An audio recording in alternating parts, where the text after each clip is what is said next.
Emma Watson was enjoying a peaceful day as she strolled through the narrow, historic streets of Paris.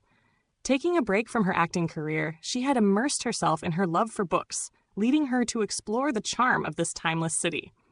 As she walked under the soft glow of streetlights, her eyes caught a small bookstore with a faded sign and dusty windows. The sign read, "Where Books Meet Dreams," and it irresistibly drew her inside. As Emma opened the door, she was greeted by the nostalgic scent of old books and a sense that time had paused inside.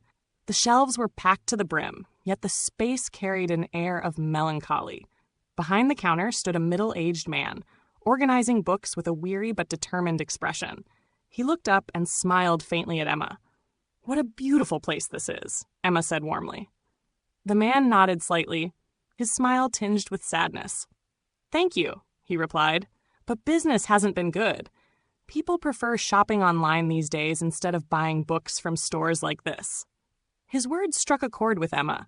She could sense that this little bookstore was more than just a shop. It had a soul. "What does this bookstore mean to you?" she asked. The man took a deep breath. "It belonged to my father.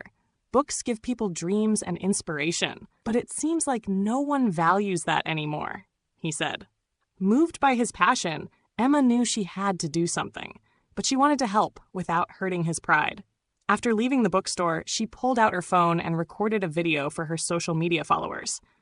"I've just discovered a magical bookstore tucked away in a corner of Paris. It's not just a place to buy books, it's a realm of dreams. If you love books as much as I do, you have to visit this gem," she said. The video quickly went viral. People from all over the world were intrigued and started making plans to visit the bookstore. Within days, the shop became a bustling hub of activity. When Emma returned a few days later, the atmosphere was completely transformed.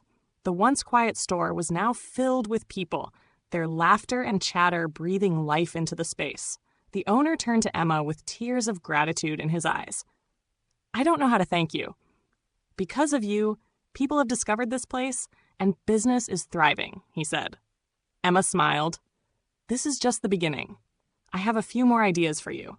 She suggested hosting events like book clubs, storytelling sessions for children, and author signings. Enthusiastic about her suggestions, the man eagerly began to implement them. Within a month, the bookstore had become a renowned destination, not just in Paris, but worldwide. Visitors flocked to experience the magic of holding books in their hands and rediscovering the joy of reading. The owner never ceased to express his gratitude to Emma. One day, he approached her with a book in hand. "This is for you. I've written the whole story," he said. The book was titled A Bookstore's Second Chance. Emma's eyes welled with tears. "It's an honor to be part of such a story," she said. This small bookstore had become more than just a shop.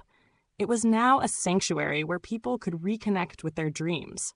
What Emma Watson began as a simple gesture had revived the soul of a bookstore and perhaps even the spirit of a city.